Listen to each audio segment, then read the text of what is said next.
I'm just waiting for a sound check, folks.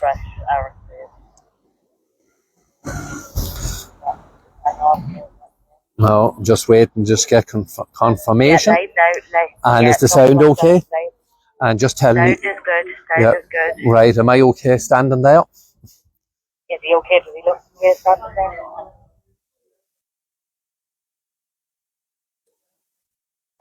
Okay, sound and everything good? Yeah. Right.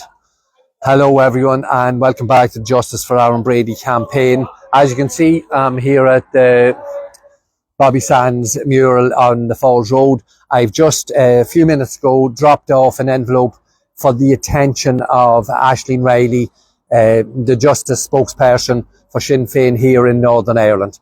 Now, we're following up on last week when we were in Belfast also. We were at the BBC, Belfast Telegraph, and indeed with the Irish News. So we have left in quite a substantial amount of information with the Sinn Fein party here. There are a list of attachments, and all these attachments in respect of Aaron's framing are relevant to Northern Ireland. So that's very important to understand that.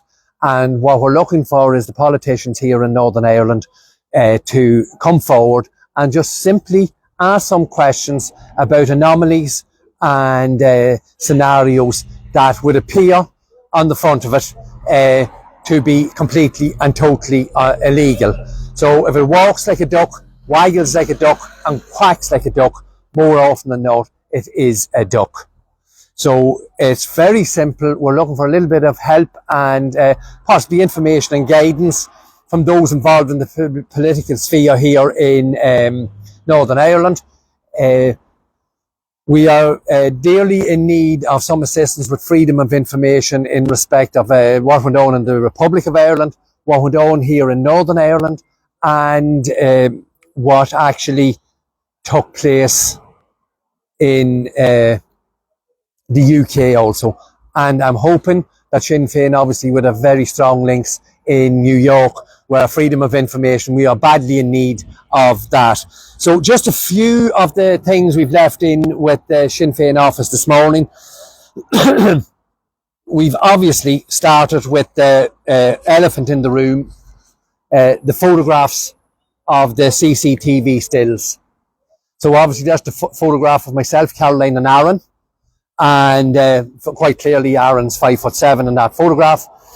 The stills from the CCTV footage of the men who shot and murdered Detective Guard Adrian Donoghue showed clearly they're all taller than Aaron. Indeed, 3 of them are actually taller than I am. So there's no ambiguity there, so that's the starting point. We've also left in some information in relation to Christopher Morton from Mike and Anthony Gerard Maguire from Mike, and some questions that need asking, how someone was extradited from the USA on very, very serious drugs and ammunition charges and was allowed back into America. We have some information, and to garner that information and to bolster it, we've included information on Mr. Kerry Bretts, an immigration officer with over 30 years experience in New York, who gave us testimony in Aaron's trial. Now, his testimony was predominantly it was entirely in respect of Daniel Cahill. And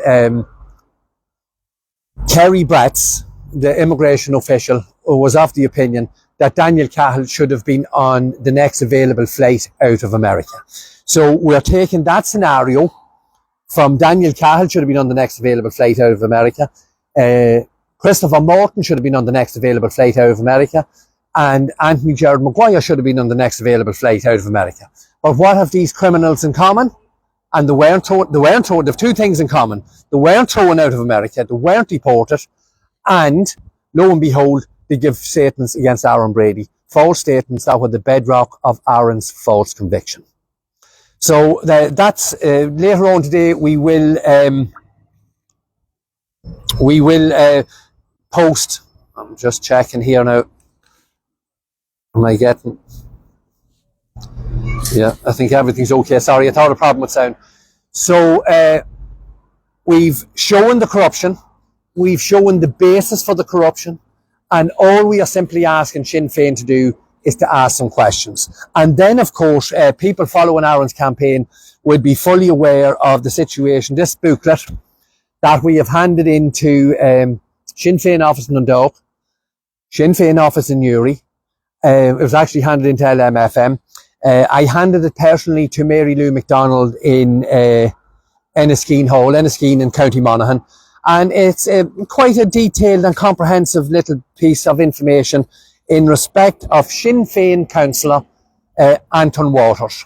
Anton Waters is Sinn Fein councillor on the Cooley Peninsula.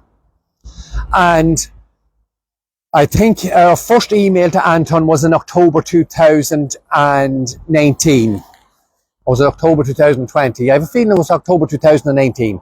Notwithstanding that, 4 or 5 years. The booklet, as we've covered before, where we asked Anton just to simply meet us, clarify some statements made by Christopher Morton during the course of his statement against Aaron, and Pat Marry's assertion that Christopher Morton was a suitable witness. It would have been, I think, very easy for Anton Waters as a Sinn Féin councillor and a public representative to come forward and stand up for Christopher Morton. I call Christopher Morton, he is a liar. He is a criminal, and he told a tissue of lies to save his own skin in New York. He was instrumental in bringing other people forward to tell lies to get money and green cards. So that's the scenario with Christopher Morton, Pat Marry, and Sinn Féin. Now, if Christopher Morton was this outstanding citizen that was doing good, well, obviously, Anton Waters will be out right away. I've spoken to the Brady campaign, or I'm speaking to the Brady campaign, and as I've spoken to Pat Marry, and the information that Christopher Morton gave in a statement, as far as I'm concerned, is correct. Would have been as simple as that. The silence is absolutely fucking deafening. So Sinn Féin have had this booklet on a number of occasions. I've also contacted all the local councillors in the Newry and Mourne district. I wanted to call a public meeting. It's where some member of the public are entitled to meet their local representatives. And the only people that got back to me were the DUP and the SDLP. None of the 5 or 6 Sinn Féin councillors got back to me. So obviously there is a gap there for Sinn Féin to fill, and if they want to show some respect for Detective Guard Adrian Donoghue, they simply have to come forward and say, this man Christopher Morton is genuine, and we are happy with his bona fides, as Pat Marry put it in his podcast. We are happy that the information he gave in relation to Anton Waters is correct. Or they should come forward and say, we have very, very serious concerns, because we were unaware that this man, Christopher Morton, gave details and links to a Sinn Féin party member and activist, and there would appear to be a tissue of lies. So that's where we stand with Sinn Féin. As I say, I'm outside the mural here on the Falls Road. The envelope has been delivered. It's addressed to Aisling Riley, the Justice spokesperson. I'm hoping, obviously Aisling's very busy, but surely someone in her staff will have a quick look at the information. And I would ask Sinn Féin, as I will be asking all the political parties, please have a look at the documentation we've handed in today. If there's a problem with it or an issue, or you see in some way that we are besmirching or belittling the death of Detective Guard Adrian Donoghue, well, I think it would be our duty to come forward and say so.